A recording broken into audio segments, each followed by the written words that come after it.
Welcome to नाज़रीन सामिन कराम। उम्मीद करता हूँ आप सब लोग खैरियत से होंगे। मेरी दुआ है अल्लाह ताला की ज़ात हम सब पे अपनी रहमतों का नज़ूल फरमाए, हमें इस्तग़फ़ार करने की और अमल साले नेक आमाल करने की तौफ़ीक अता फरमाए। अपने और अपने प्यारे आखिरी नबी हज़रत मोहम्मद मुस्तफ़ा सल्लल्लाहु अलैहि वसल्लम के अहकामात पर अमल पैरा होने की तौफ़ीक अता फ़रमाए। हमारी जान माल, हमारे माशरे, महल्ले, गली महल्ले में, हमारे मुल्क में, इस दुनिया पे रहमतों का नज़ूल फरमाए। नाज़रीन इकराम, मेरा मौजू वो एक गार्डियनशिप जो माइनर है उसकी और नेक्स्ट फ्रेंड के बारे में बात हो रही है कि कानून हमारी किस तरह रहनुमाई करता है। पिछली वीडियो में मैंने बताया था कि अगर मुतवल्ली है, गार्डियन है, तो वो माइनर या नाबालिग मुद्दा अलैह के लिए किस तरह किरदार अंजाम देगा। अब अगर दोनों नाबालगों के दरमियान कोई मसला हो जाता है, मुद्दई नाबालिग और मुद्दा अलैह नाबालिग जो हैं उनके दरमियान उस मसले का हल तलाश किया जाता है, अदालत करती है और उसमें अगर मसालत करनी पड़ती है, कंप्रोमाइज़ या एग्रीमेंट करना पड़ता है, तो कानून इसके बारे में हमारी क्या रहनुमाई करता है वो मैं इंफॉर्मेशन आपके सामने पेश करूँगा। उसके साथ ही आपसे गुजारिश है कि बीइंग अ लीगल कंसल्टेंट, मेरा यूट्यूब पे चैनल है आबद एडवोकेट हाई कोर्ट, उसको जो डिस्क्रिप्शन में मैंने अपने चैनल का लिंक दिया है उसको क्लिक करें, सब्सक्राइब, व्यू और लाइक करें, शेयर करें अपनी मैक्सिमम दोस्त अहबाब में। तो ये इसके लिए मेरी गुजारिश है और ये कानूनी मालूमात थोड़ा सा टाइम निकाल के ज़रूर सुना करें। फ्री ऑफ कास्ट है। खुदा ना करे जब आपको कभी कोई मसला अराइज होता है, पेश आता है, तो आप मेरे से रब्ता भी कर सकते हैं। आप लीगल कंसल्टेंट कोई भी है, वकील, उससे रब्ता करें और उस मसले का हल तलाश करें, दाद रसी हासिल करें अदालत से कानून के मुताबिक। तो रब्ता मुझसे करना है तो आप मेरे से, मेरा व्हाट्सअप और सेल नंबर सेम है, एक ही है, 0334 940 92 86। इस पर आप रब्ता कर सकते हैं। इंशाल्लाह आप सेटिस्फाइड होंगे। आपका टैक्स का मसला है, सेल टैक्स का है, बिज़नेस, कारोबारी, बैंकिंग का है, फौजदारी या दीवानी मुकदमात हैं, घरेलू, फैमिली, पार्टीशन, तलाक के हैं, कोई भी किसी किस्म का मसला है, आप मुझसे भी रब्ता कर सकते हैं। मेरा ईमेल एड्रेस भी है आबद एडवोकेट SB25@gmail.com, नंबर 0334 940 92 86। तो आइए नाज़रीन कराम, जो मैंने बात की है एग्रीमेंट या compromise between the minor parties, defendant and plaintiff, मुद्दई और मुद्दा अलैह के दरमियान नाबालगान की जो केस चल रहा है, तो उसके गार्डियन, मुतवल्ली और नेक्स्ट फ्रेंड जो हैं वो कैसे मसालत कंप्रोमाइज़ कर सकते हैं, उस पर मैं आपको थोड़ी सी इन्फॉर्मेशन देता हूँ। कानून हमारी रहनुमाई करता है अंडर ऑर्डर 32 रूल 7 के तहत।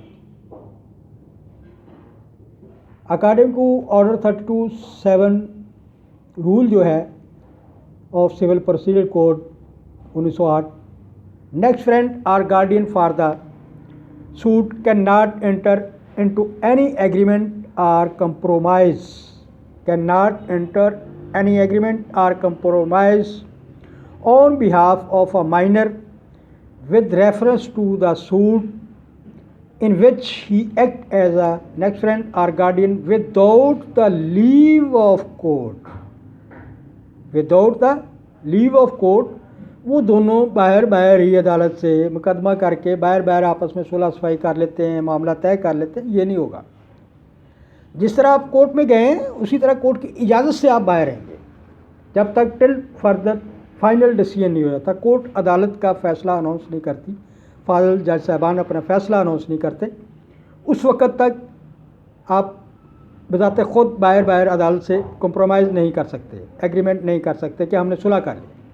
उसके लिए ज़रूरी है कि आपको अदालत की इजाज़त लेना पड़ेगी।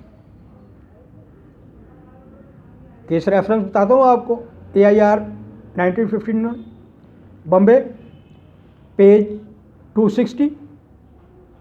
रूल 7 प्रोबेट्स, मना करता है रूल 7, कायदा नंबर 7 जो है इसकी इजाज़त नहीं देता, मना करता है। Any agreement or compromise without the compromise without the express leave of court, जब तक कि अदालत से वो इजाज़त नहीं हासिल करते, खुद आपस में मुकदमा मुसालहत का नहीं कर सकते, उसकी मुसालहत कंप्रोमाइज़ नहीं कर सकते। इसके लिए ज़रूरी है कि अदालत से दरख्वास्त दें कि हम जी आपस में कंप्रोमाइज़ सुलह सफाई करना चाहते हैं, वो गार्डियन हो या नेक्स्ट फ्रेंड हो, दोनों, तो तब कोर्ट इजाज़त देगी, expressly in written form order जारी करेगी। ठीक है भी, you can contract or compromise on this suit. वो एक्सप्रेस नेचर में होगा जो अदालत देगी। प्रोसीजर तरीकाकार जो है, फर्स्ट पहले तो ये है कि एप्लीकेशन कोर्ट को देनी पड़ेगी कि इसकी फाजिल अदालत हमें इजाज़त दे, वो इजाज़त ली जाएगी। उसके बाद गार्डियन और next friend should enter into compromise. ये बहुत अहम चीज़ है कि पहले वो अदालत से इजाज़तनामा हासिल करेंगे कि हम आपस में सुलहनामी करने जाते हैं। अदालत जो है इसकी इजाज़त देगी बाकायदा तौर पे। 20A 98 पेज है, ये किस रेफरेंस है? रूल 7 की अतलाक जो है, इसके लिए किस रेफरेंस बताऊंगा आपको, AIR 1927 Calcutta, page 870। Rule 7 applies where the minor is a party to the suit. याद रखिएगा, रूल 7 वहाँ अप्लाई होगा जहाँ माइनर उस मुकदमे का हिस्सा है। वो माइनर डिफेंडेंट भी हो सकता है, प्लेंटिफ भी हो सकता है, मुद्दई मुद्दाल है, दोनों minor. And the agreement or compromise is without any other party to the suit and not with an outsider. होता है कि माइनर का मुकदमा जब शुरू हुआ अदालत में, दोनों माइनर है, डिफेंडेंट का गार्डियन है, दाद रसी हासिल करने वाले माइनर का नेक्स्ट फ्रेंड है, दोनों अदालत की इजाज़त से कंप्रोमाइज़ कर सकते हैं। अदालत को एप्लीकेशन देंगे, अदालत उसकी हालात वाक़यात को देखते हुए परमिशन और इजाज़त और लीव देगी, तब वो एग्रीमेंट में आ सकते हैं। इसके लिए AIR 1941 लाहौर, पेज 327 पे वजाहत की गई है। दिस रूल 7 ऑर्डर 32 रूल 7 जो है will likewise be applicable to agreement or compromise subsequent to the degree insofar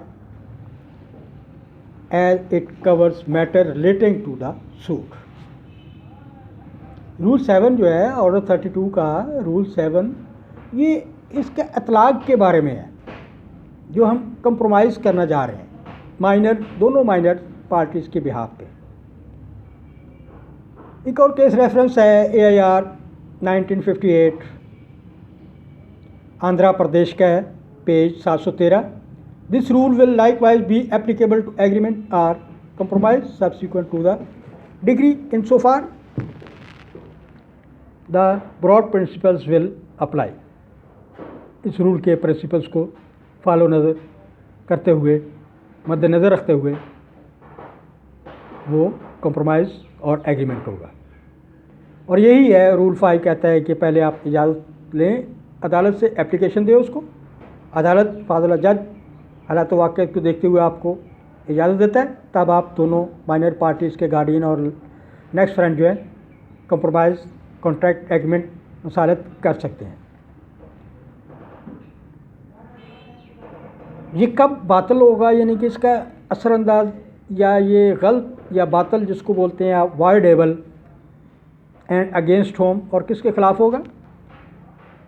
where any such agreement or compromise entered into without the leave of court.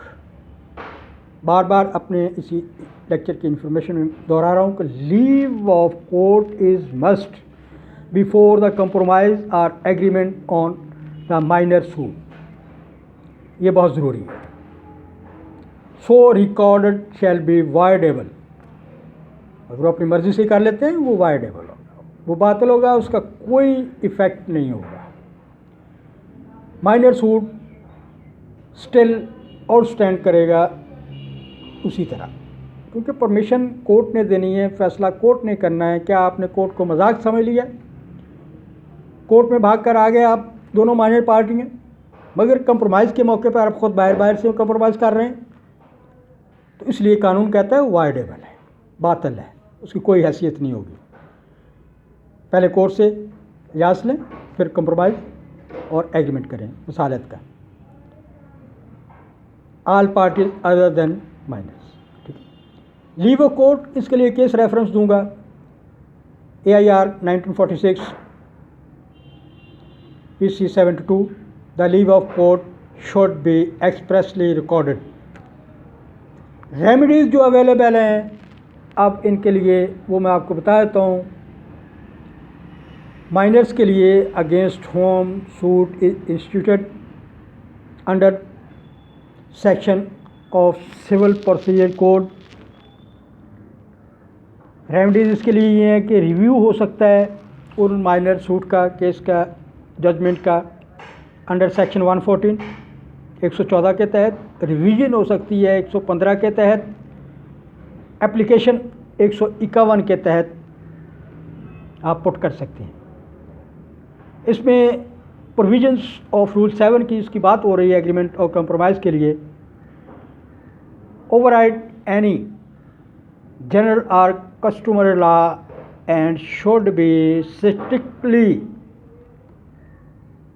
construed so that the minor interest may not be jeopardized but protected। इस rule का, order 32 rule 7 का मकसद ही ये है कि minor के मफादात को नुकसान ना पहुंच सके, उसको तहफ़्फ़ुज़ हो कानूनी तौर पे, माशरती, मुआशरे की, सोशल, समाजी हर लेवल पे उस माइनर का इंटरेस्ट, उसका मफाद तबाह ना हो। ये इस कंप्रोमाइज़ और एग्रीमेंट पे रूल 7 ऑर्डर 32 अप्लाई होता है, कानून कहता है। The rule applies to compromise by all guardians including a certified guardian and a natural person. आपसे इजाज़त चाहूँगा, अपना ख्याल रखिएगा, मेरे चैनल को सब्सक्राइब और लाइक करें। Thank you very much. Allah ताला हम सब का हामी नासर। अल्लाह।